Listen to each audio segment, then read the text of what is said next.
Tara, samahan niyo ako. Punta tayo sa venue ng Redco for my son's dedication and first birthday. Hello, hello mga kamarites! At eto nga ang lugar ng venue na Redco. Malapit lang sa lugar din namin, walking distance lang sa Malabañas, sa tabi ng La Grande. At dito ko naisipan na igawin ang birthday and christening dahil nga kakilala ni mother ang may-ari ng venue na iyan. So, actually, pumunta ako doon para magbayad ng magbayad ng ating down payment for my buffet. And then, after that, nagpunta ako sa may computer shop para magpa-print ng mga pictures ng aking baby love na gagamitin ko sa kanyang decoration sa monthly milestone. Ayan na nga, na-print na nga sila.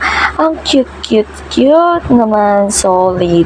Dito lang din yan sa may Checkpoint Fields Avenue. Diba? And of course, after that, naglakad-lakad ako papuntang Walking Street, Balibago para i-meet yung delivery boy ng Lazada kasi nagkamali yung pin ko sa Lazada na na-deliver siya sa dati kong apartment sa Melbourne Street, Mountain View. Kaya sabi ko sa kanya, mag-meet na lang kami sa may McDonald's kasi wala na nga kami doon. Umalis na kami at pumayag naman siya. Ayan na nga siya. Nagkita na kami. Suki ko na to dati nung buntis ako. Sa kanya din ako nagkakasama. Ayan na nga. Kinuha ko na yan. Yung mga in-order ko na yan is mga lobo, mga balloons na gagamitin namin. And syempre, dahil napagod ang inyong kamarites, magpaganda muna tayo para sa birthday ng ating baby love para naman medyo blooming tayo. Nagpa-kilay lang naman ako and nagpa-haircut. Ayan, syempre dito lang din ako nagpapagupit lagi. Simula din buntis ako. Sining mahawak ng aking buhok. Eh, nagpalinis na din ako ng nails and pedicure. And then, wala na akong time pumunta ng SM Clark para sa threading ko dahil doon talaga yung mahawak ng aking kilay sa River SM Clark. So, dito ko na lang din pinagawa ang aking threading at si kuya naman ay nagpapatawa siya ang napakaan namin dyan. Ang daldal namin. Kaya tingnan nyo, di ko alam kung pantay-pantay pa yung aking kilay niyan. Kung anong mukha ko na, baka ako na si Bakirang. Charot! At pati yung mga customer dyan, tumitingin na sila sa amin kasi nga ingay namin at ang daldal namin. Kaya ang aking kalalabasan, tingnan natin later.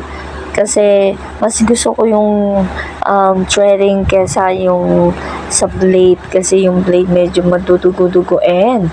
Ayan na nga, tapos na tayo sa ating threading. Chine-check ko na kung may nagbago ba sa aking pagmumukha.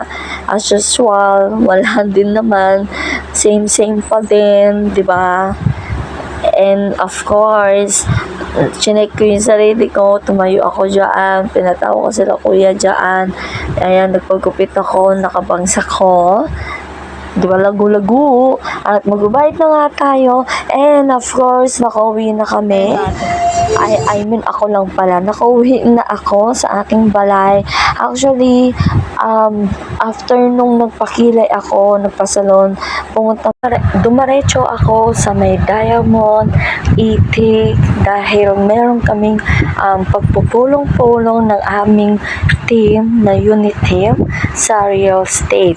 Hindi ko na siya sinama dito, isa-separate video ko yon, isa-separate vlog ko, para hindi siya mahaba-haba.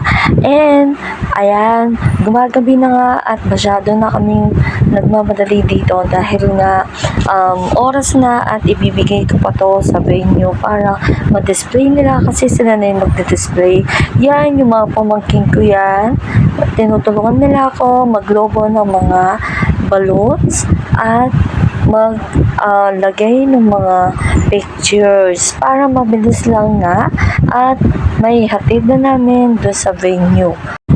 At na-amaze nga yung mga bata dyan dahil napakaganda daw nung binigay ng aming tenant na gift for my sons na tarpaulin. Tignan nyo naman para siyang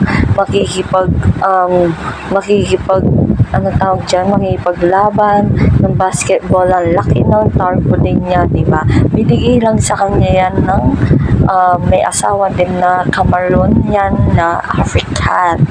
So, tignan nyo, napakaganda, diba? Salamat po sa nag-sponsor ng tarpaulin na yan.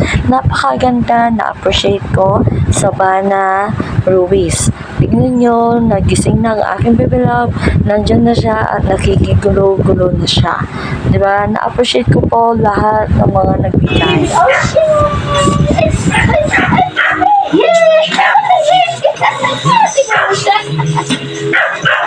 Yan, anak. Anak, para makita tayo. Ocean! Ocean, guys. Happy birthday! Happy Christmas. Happy baptism! Uy, ang ganda ko talaga dyan. O C E. Ocean. Ano siya? Ocean! Ocean! Hi! At nailagay na nga lahat ng mga picture dito sa monthly milestone niya. Tignan niyo naman, napaka-cute niya. Sobra. In love ako sa aking bebe. At ito nga pala ang regalo din, sponsored by Mother of Aki na mga sweet card. Yan, binigay ito before the birthday. So, thank you po. And itong pillow na giveaways. Parang pillow cards yan, ganon. Thank you din po sa sponsor, Ninang Aloha. Is appreciated po namin lahat ng inyong mga suporta sa aking baby love. Thank you for watching!